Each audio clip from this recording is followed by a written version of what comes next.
Chapter 3. Yesterday's person is gone. Okay. And we're walking.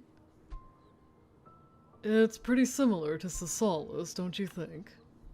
A little, but it feels quieter, I guess. Which makes sense. I wouldn't expect a subdome to feel as crowded as Cisalis. You can't really compare, well, anything else to something as huge as Cisalis. I don't dislike it, though. I've lived in Cisalis all my life, but that doesn't mean I was in love with it. It was so crowded, and... I shrugged and smiled up at him as we walked down the footpath. There's a pleasant atmosphere here. I like it. I enjoy it too, whenever I'm here. I suppose you must travel quite a lot for work. That I do. Mostly throughout the Triad, but every so often we end up in random places. Orelli, Asteri. Asteri? That's pretty isolated, isn't it? It is. Enough that I'm shocked you've even heard of it. Well, I know of it through my brother and father. They have an impressive self-contained dome matrix because of their enhanced life support system. That was why Oliver was interested in it. It's an interesting place. They have a few issues here and there because of their ties with Delphine, but I think they try to avoid calling us in due to the neo-human community. Neo-humans? That's a whole... thing. But yes, there are quite a few small neo-human communities dotted around their complex. Unofficial, of course. Seems like there's a lot of unofficial stuff that goes on everywhere. Far more than you realize, probably. I shouldn't say much, considering I spent most of my life as an unofficial Esper. I've come to terms with my dark criminal past, don't worry. I wouldn't quite characterize it as a dark criminal past. Oh? Not worried about tainting your reputation by colluding with a criminal? That has never been a concern. I'm glad to see you can finally smile about it a little. Well, it's not like it doesn't still frustrate me. But humor is a coping method, you know? Humor is sometimes the only thing that got me through exam season. I'm glad I missed out on those intense exams by not living in New Albion. Have you always lived in Cirne, then? I grew up here. My parents still live here in Erida, too, though I don't see them as much as I'd like. My parents used to sometimes talk about moving here to get away from the rigidity of New Albion. It's great living there sometimes because it's always at the forefront of everything, and it has the best schools, the most opportunities. But I don't think we realize how exhausting it is until we get out. Anyway, their plans never seem to pan out, obviously. It's a shame. That might have been a good move for your family. Hard to deny Cirne is more relaxed. It's strange how different the cultures and systems are. I mean, Cirne and New Albion are both members of the Triad, but even so, everything about them is different. Their political systems, the way citizens are treated, policies regarding Espers, even international relationships. They're on much better terms with Delphine, for example. Then again, I guess Cirne's always sort of been the odd one out when it comes to the Triad, huh? I imagine the differences date back quite a ways. Both nations existed long before the Triad did. There was plenty of time for them to develop different ways of doing things. And of course, New Albion's history can't be matched. They weathered the Civil War, so their history with Delphine dates way back too. So a lot of the differences might relate to Cirne's relatively younger age. New Albion had a good reason for some of its policies, historically speaking, but Cirne had the benefit of coming after and being able to streamline their approach. You'd think New Albion would re-examine policies that have been in place for hundreds of years, but I suppose that isn't quite how it works. People only question things when there's a catalyst most of the time. Even in Earth history, there was a tendency for old laws not to change until they had to. That seems accurate. We crossed the street at a corner, and Reuben mentioned a little cafe where he wanted to stop for lunch. He was making good on his offer to show me around the city, and so far, it was nice. So nice, it created a disconnect between being on what, from a practical standpoint, was almost a bit of a date, and the way my life was sort of in shambles at the moment. Everything around me was continuing as normal, but things were the opposite of normal for me. I was one of the strongest known Espers in the world, supposedly. Some of the most powerful and scariest factions on the planet were after me, supposedly. And here I was, walking around like a tourist in Cirne, looking at the little shops or all the people passing by unaware. And Reuben beside me, with his hands in his pockets, the light catching the gold flecks in his eyes as he smiled and told me the bakery we just passed had good croissants. The gold flecks in his eye, eh? How everything could feel both normal and like it was falling apart in slow motion was beyond me. My heart didn't care for the discrepancy, but I suppose it was always like that. There were no developments in the situation, so I'd be stuck in this limbo for a while, probably. I guess you'll just have to be all domestic and stuff. Oh, the little cafe. Okay. I like that it's got a different name for the cafe. That's good. We arrived at Reuben's cafe a little while later and sat outside. It reminded me so starkly of my favorite place in Cisalis that I had to remind myself we weren't there at that little cafe I'd visited before things went badly south for me. It's got a different name, girl. You okay, Morgan?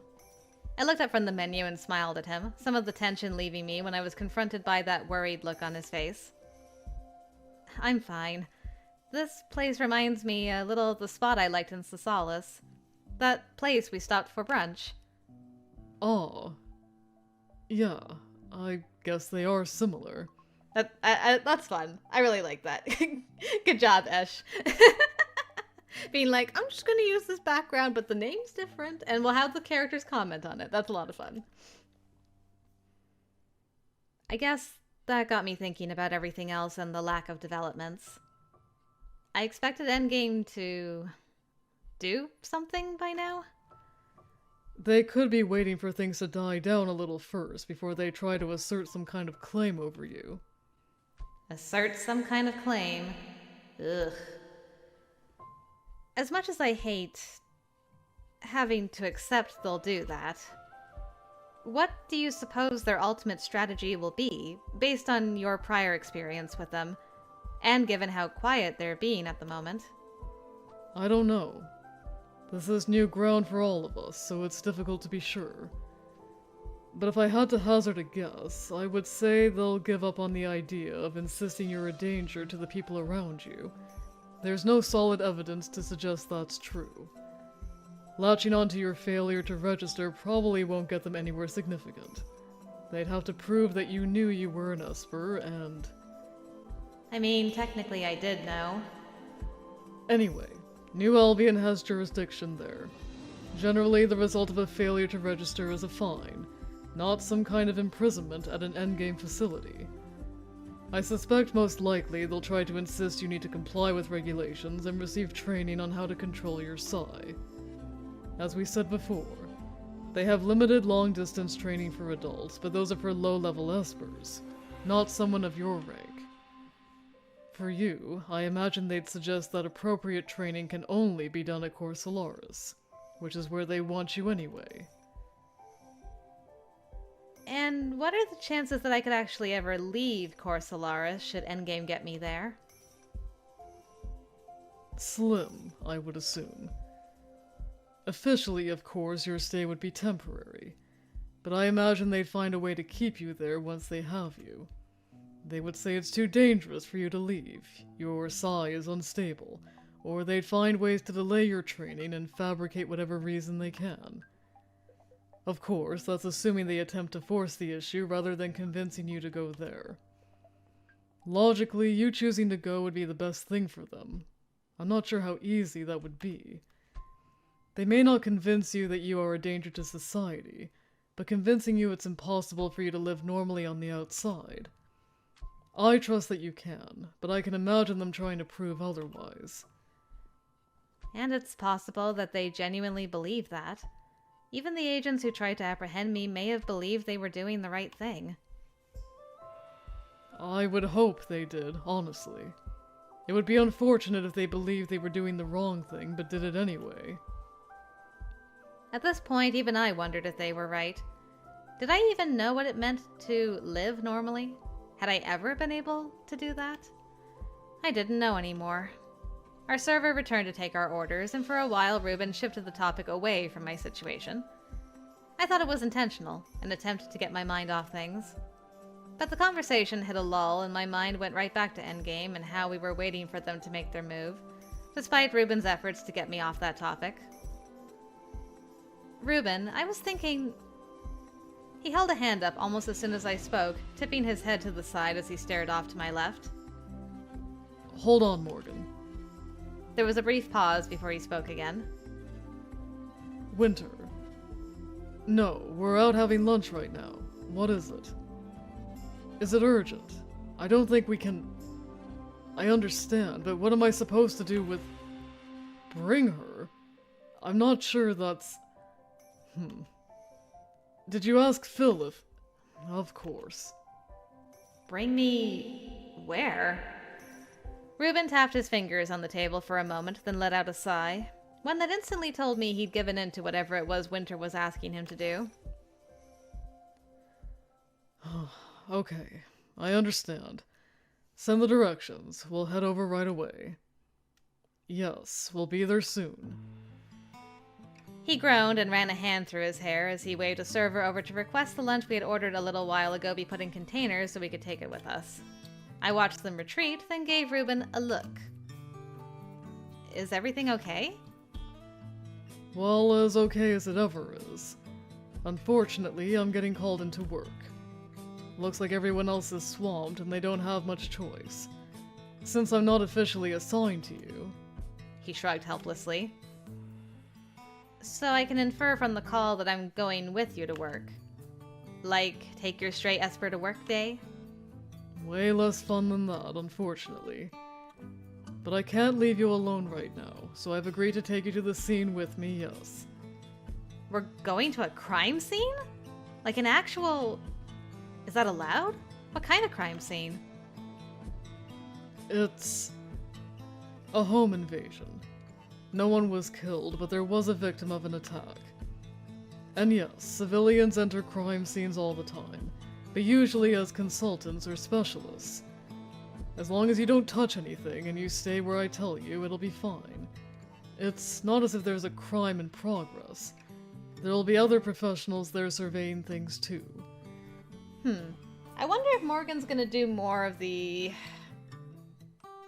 I can't remember what the word is for it now. I want to say like force echo, you know? Like where she can kind of see what happened at a place. Like what's left behind. Like the memories and stuff like that. So I wonder if... Because that would be very useful for crime scenes. Wow. Crime had not been on my to-do list for the day. Or maybe that's just what happened when you hung out with the detective. I mean, you're on the other side of crime this time at least. You have done crime before. Wait. If Reuben and Winter were being called in, then it meant Espers were involved, right? Are you okay with this? We can try to work something else out if... No, it's fine. I'll go and patiently stand where told to stand, and not touch anything or contaminate the crime scene. And do my best to avoid wreaking havoc and what have you. A faint but regretful smile came to his face. He stood up and offered me his hand, nodding to the server who was heading toward us with our food packed into neat little containers. We took our food, and then, because we were in a hurry, hailed a cab back to where Reuben had left his car earlier. Reuben spent most of the drive on a call with Winter, getting details of the scene and what had taken place. He could have had the conversation entirely in his head, but was speaking out loud for most of it. I didn't know if it was to break up the silence or because talking in his head required too much focus. Either way, it was impossible to not listen in. I learned that a neighbor of the victim had reported a disturbance and called the safety department. The first responders had arrived to the scene of an obvious violent crime, and the victim was a registered Esper, low level of course. They were currently in critical condition at a nearby hospital and unable to be questioned. They expected the suspect was as well, based on a witness report that they'd used telekinesis while fleeing the scene. Listening to Reuben solidified the seriousness of what had happened. My stomach churned at the thought of visiting the scene of a crime, but I doubted Reuben wanted me there either. It made me realize what an inconvenience my presence was, and I just hoped they figured out my situation soon. Oh, this is a nice apartment.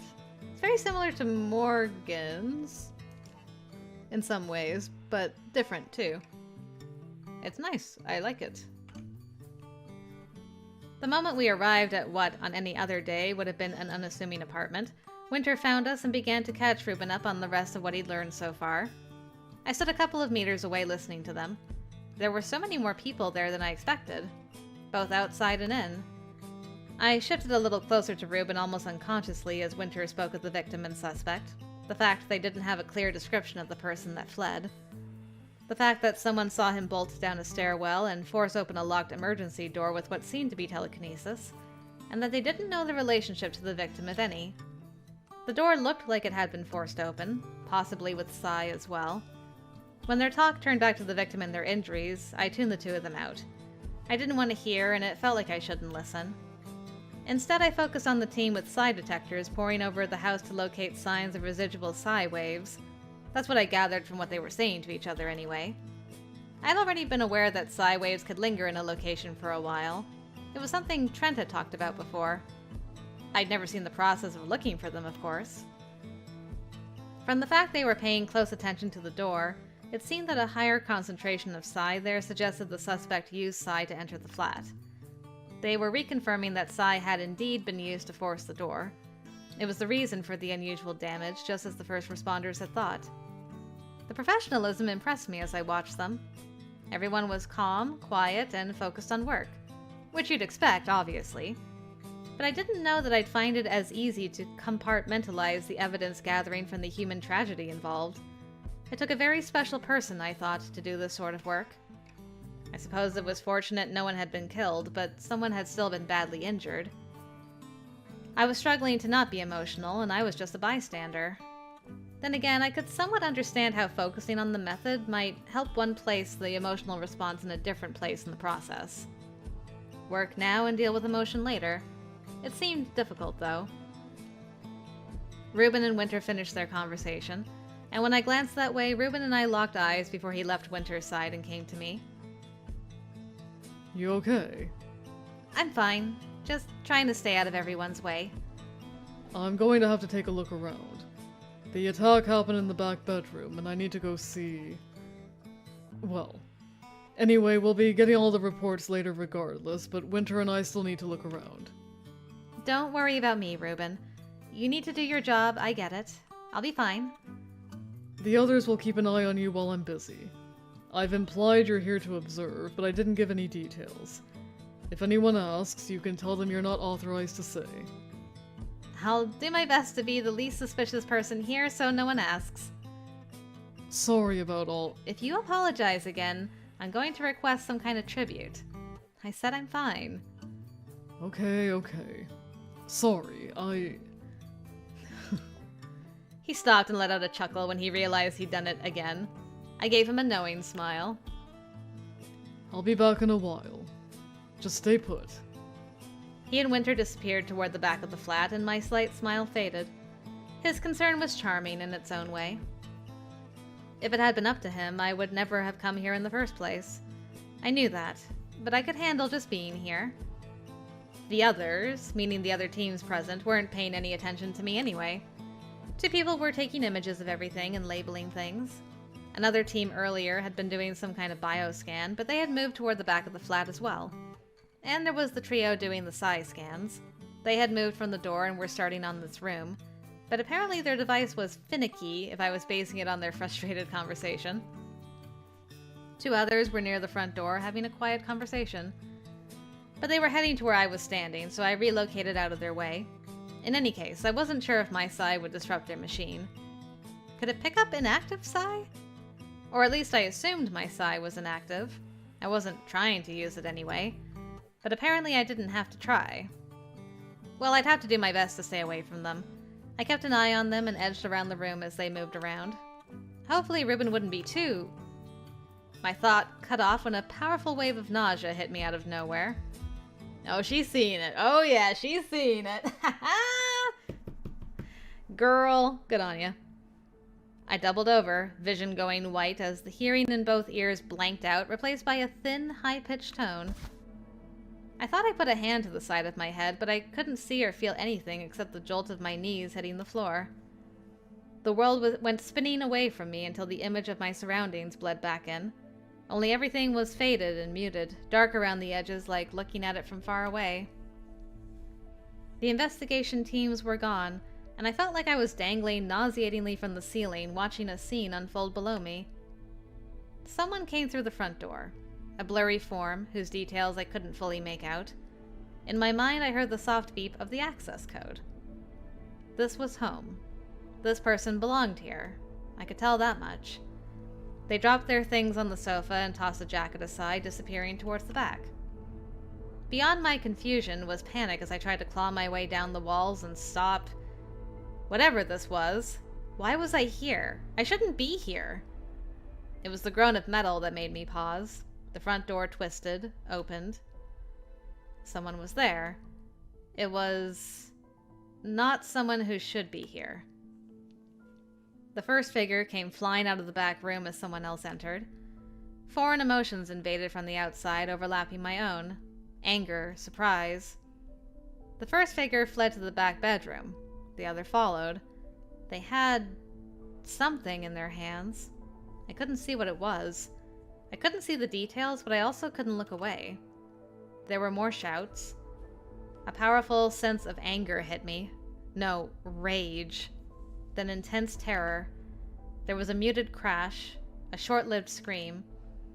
Wave after wave of rage-fueled panic slammed into my mind and became a low thrum at the back of my mind, latching into my own panic and echoing it.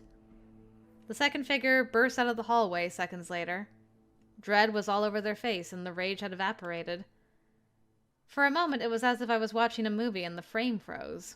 I got a perfect look at him. Then he blurred past me. My stomach tightened, twisted. Bile rose as I felt myself yanked almost painfully towards the back of the flat, towards the back bedroom, like being pulled by a thin, glowing thread. No. No, no, no. There was only pain and fear there. I didn't want... No! Morgan! I snapped back into focus, gagging against the queasy, sick feeling in my stomach. Thank you for snapping her out of it. Frantically, I tried to fend off the hands gripping my shoulders before I realized it was Reuben. And then I was back. Morgan, what happened? My vision blurred, eyes stinging with sudden, overwhelming emotion.